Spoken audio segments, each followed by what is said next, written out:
दोस्तों, जैसा कि आप सभी जान रहे हैं कि पारा मेडिकल प्रवेश परीक्षा में हिंदी से 15 क्वेश्चन पूछे जाते हैं और जिसके लिए आपको कुल 75 मार्क दिया जाता है। तो इस तरह से देखा जाए तो पारा मेडिकल प्रवेश परीक्षा के लिए हिंदी भी एक महत्वपूर्ण सब्जेक्ट है, क्योंकि आपको बता दें कि 75 मार्क अपने आप में काफ़ी है। और इसी सब बातों को ध्यान में रखते हुए दोस्तों आपको बता दें कि इस वीडियो सीरीज में हम आप लोगों को हिंदी के अति महत्वपूर्ण क्वेश्चन का तैयारी करवाने वाले हैं, जो कि आपके पारा मेडिकल प्रवेश परीक्षा के लिए काफ़ी महत्वपूर्ण है। तो अगर आप भी 75 में 75 मार्क पाना चाहते हैं तो इस वीडियो सीरीज में बताए गए सभी क्वेश्चन का जरूर तैयारी कर लीजिएगा।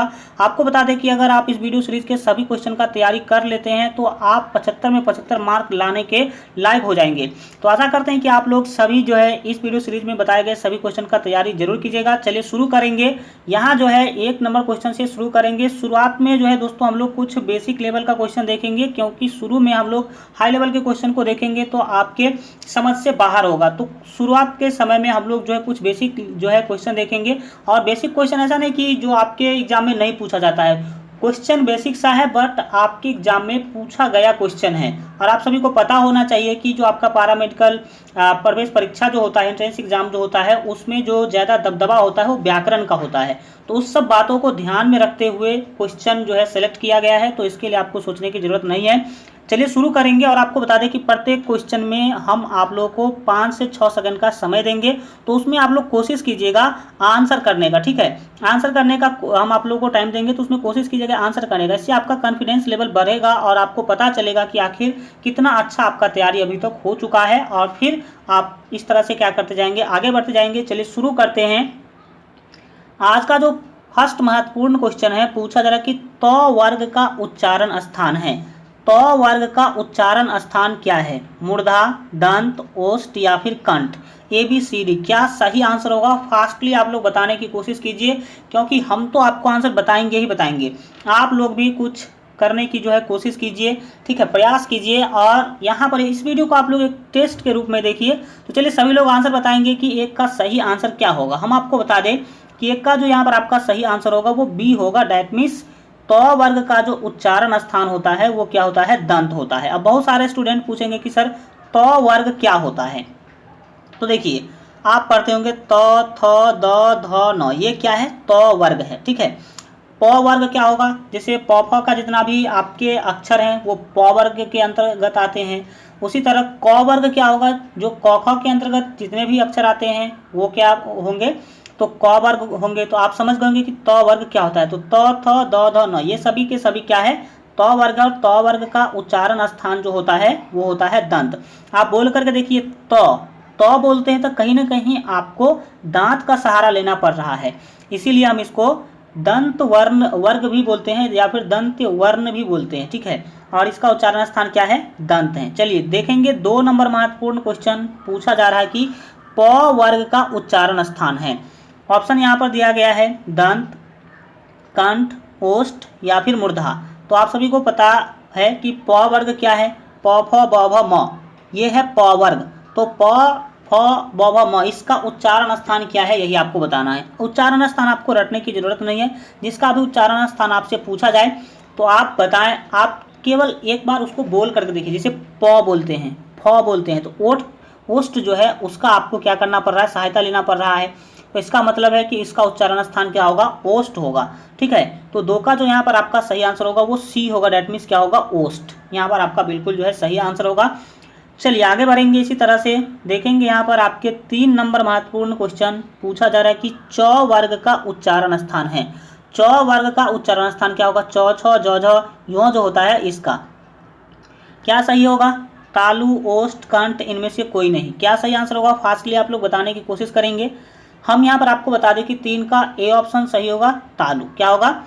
तालु यहाँ पर आपका बिल्कुल सही आंसर होगा। च, छ, देखिए तालु का यहाँ पर क्या करना पड़ रहा है? सहायता लेना पड़ रहा है। आप लोग बोल करके देखिए एक बार।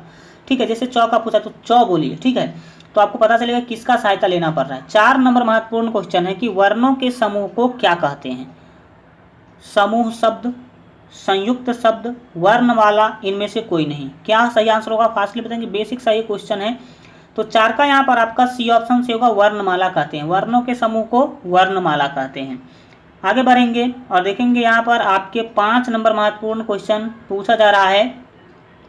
अक्ष, त्र और ज्ञ ये तीनों कौन सा व्यंजन है? ए ऑप्शन दिया गया संयुक्त व्यंजन, बी ऑप्शन उष्ण व्यंजन, सी ऑप्शन है तो वर्गीय व्यंजन और डी ऑप्शन इनमें से कोई नहीं। क्या सही आंसर होगा फास्टली बताने की आप लोग जो है कोशिश करेंगे। फास्ट कमेंट कीजिए आप लोग। चलिए सभी लोग कमेंट बॉक्स ओपन करके रखिए और तब आपको वीडियो देखने में मजा आएगा। चलिए देख यहाँ पर हम आपको बता दें कि 5 का जो ए ऑप्शन है, ए ऑप्शन यहाँ पर आपका बिल्कुल सही होगा, ये है संयुक्त व्यंजन। अब आप पूछेंगे कि सर संयुक्त व्यंजन कहते किसे हैं, तो आपको पता होगा कि अक्ष, त्र और ज्ञ ये क्या है? व्यंजन है। व्यंजन तो आप डिफाइन कर लिए। अब ये इसको संयुक्त क्यों बोलते हैं? संयुक्त अक्षर उसको बोलते हैं जो अक्षर 2 या 2 से अधिक वर्णों के मेल से बना होता है, उसको हम बोलते हैं संयुक्त अक्षर। जैसे अक्ष है अ और छ, अ और छ के मेल से बनता है अक्ष। त्र है तो त और र के मेल से बनता है त्र। और ज्ञ है तो ग और य, ग और य को मिलाकर के ज्ञ बनता है। तो ये कहीं ना कहीं 2 या 2 से अधिक अक्षरों या फिर वर्णों के मेल से बना हुआ ये सभी के सभी क्या है? व्यंजन है। इसीलिए हम इसको संयुक्त व्यंजन कहते हैं। क्या कहते हैं? देखिए ज्ञ जो है, ये ज्ञ जो आप पढ़ते हैं, इस ज्ञ को ऐसे भी आप लिख सकते हैं ज्ञ, ठीक है। त्र, त्र जो है कहीं ना कहीं त और र को मिला करके बनाया गया है त्र। तो इस तरह से आप समझ सकते हैं जो अक्षर 2 या 2 से अधिक वर्णों के मेल से बना होगा वो क्या कहलाएगा? संयुक्त अक्षर कहलाएगा। अगर व्यंजन होगा तो संयुक्त व्यंजन कहलाएगा। 6 नंबर महत्वपूर्ण क्वेश्चन है कि पुस्तक कौन सा शब्द है? तद्भव, तत्सम, देशज, विदेशज। क्या सही आंसर होगा फास्टली आप लोग बताएंगे। हम यहाँ पर आपको बता दें कि 6 का जो सही आंसर होगा वो बी होगा। डैट मीन्स याद रखेंगे तत्सम यहाँ पर आपका बिल्कुल जो है सही आंसर होगा। चलिए आगे बढ़ेंगे और देखेंगे यहाँ पर आपके 7 नंबर महत्वपूर्ण क्वेश्चन पूछा जा रहा है कि आग कौन सा शब्द है?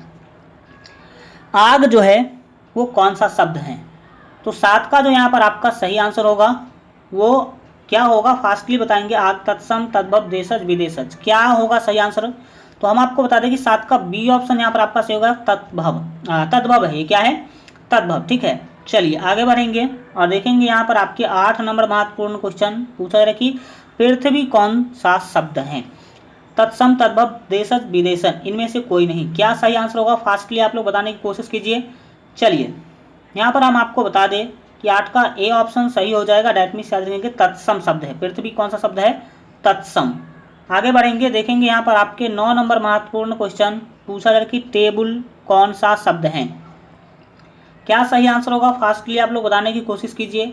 हम यहाँ पर आपको बता दें कि 9 का जो सी ऑप्शन है बिल्कुल ही सही होगा। यह क्या है? कि विदेशज शब्द है। क्या है? टेबल विदेशज शब्द है, ठीक है।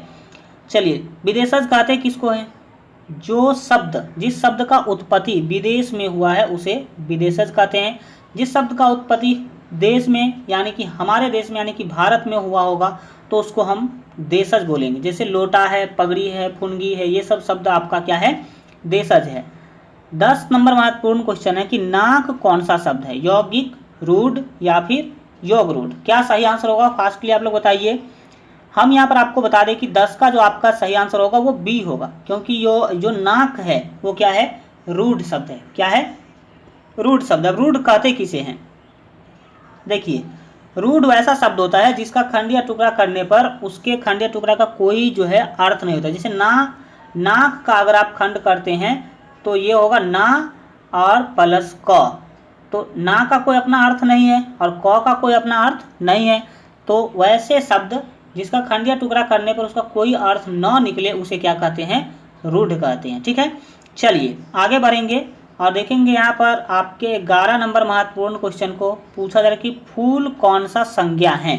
फूल कौन सा संज्ञा है?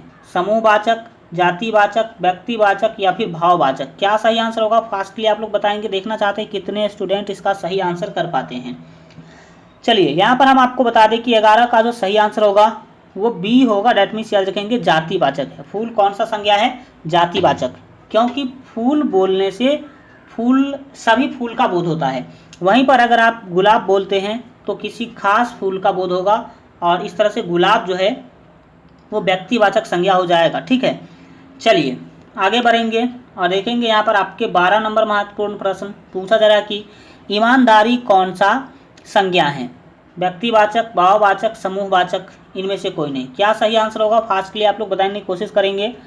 चलिए हम यहाँ पर आपको बता दें कि 12 का जो आपका सही आंसर होगा वो बी होगा, डैट मीन्स भाववाचक संज्ञा है ईमानदारी। क्योंकि भाववाचक संज्ञा कहते किसे हैं? जिसको न तो आप देखते हैं न ही जिसको आप छू सकते हैं, केवल अनुभव किया जाता है, महसूस किया जाता है। अब ईमानदारी को कोई देखा थोड़ी, हम ये कहते हैं कि हाँ ये व्यक्ति इतना ईमानदार है, तो ईमानदारी को नहीं देखते हैं, ईमानदार को देखते हैं, ठीक है। तो ईमानदारी क्या है? भाववाचक संज्ञा है। चलिए आगे बढ़ेंगे और देखेंगे यहाँ पर आपके 13 नंबर महत्वपूर्ण क्वेश्चन को। लंबोदर कौन सा शब्द है? लंबोदर जो है कौन सा शब्द है? रूढ़, यौगिक, योग रूढ़ या ये सभी? क्या सही आंसर होगा फास्टली आप लोग बताने की कोशिश कीजिए। चलिए हम यहाँ पर आपको बता दें कि 13 का जो आपका सही आंसर होगा वो सी होगा, ये योग रूढ़ है। क्या है? योग रूढ़, ठीक है।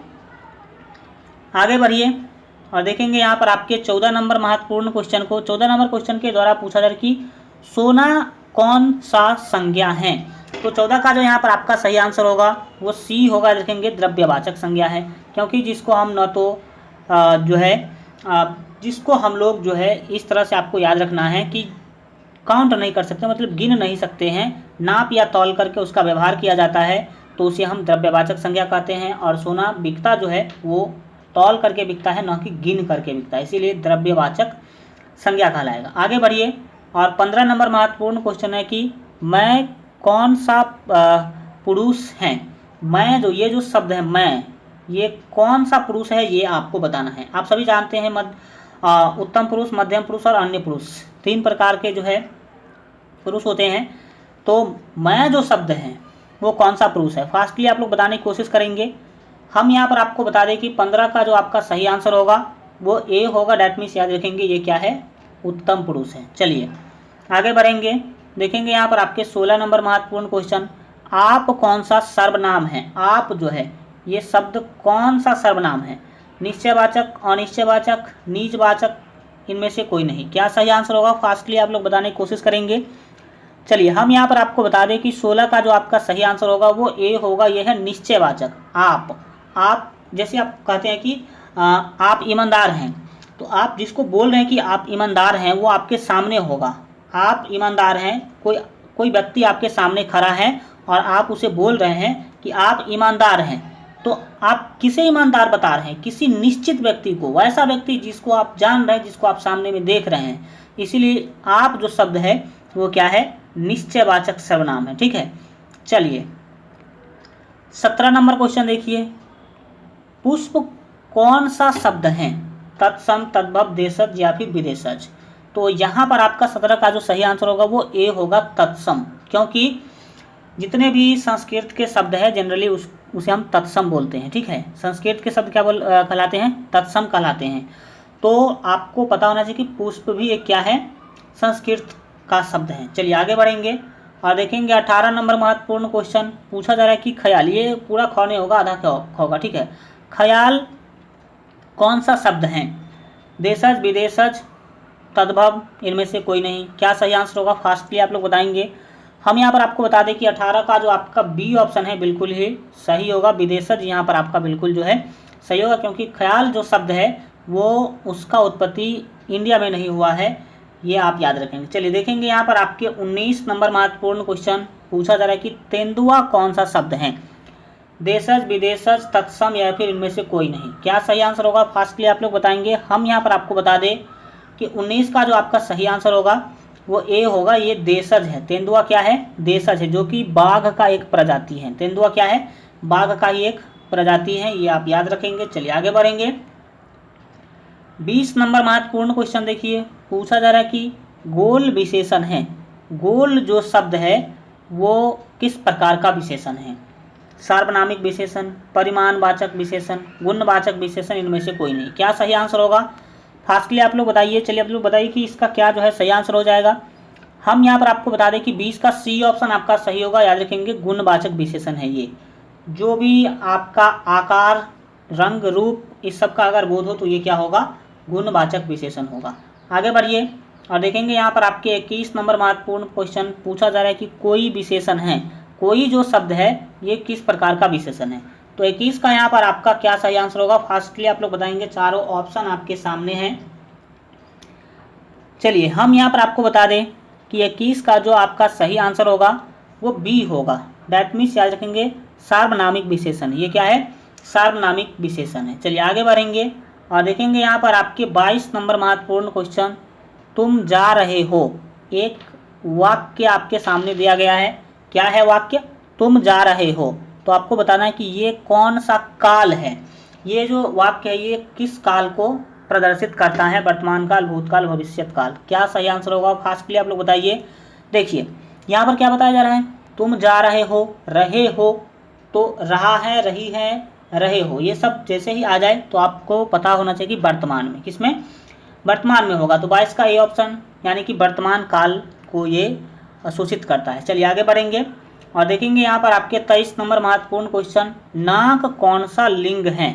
नाक जो है वो कौन सा लिंग है, स्त्रीलिंग, पुल्लिंग, क्या है सही, आप लोग सही आंसर बताने की कोशिश कीजिए। चलिए हम आपको बता दें कि 23 का जो यहाँ पर आपका बी ऑप्शन है बिल्कुल सही होगा। ये क्या है, स्त्रीलिंग है। आगे बढ़ेंगे और देखेंगे यहाँ पर आपके 24 नंबर महत्वपूर्ण क्वेश्चन। पूछा जाए कि समास कितने प्रकार के होते हैं। समास कितने प्रकार के होते हैं, फास्टली आप लोग बताने की कोशिश करेंगे। यहाँ पर 24 का सी ऑप्शन आपका सही होगा। देखेंगे समास 6 प्रकार के होते हैं। चलिए आगे बढ़ जाएंगे और देखेंगे यहाँ पर आपके नेक्स्ट 25 नंबर महत्वपूर्ण क्वेश्चन। 25 नंबर क्वेश्चन के द्वारा आपसे पूछा जाए कि नवयुवक कौन सा समास है। नवयुवक जो शब्द है इसमें कौन सा समास है, किस समास का उदाहरण है।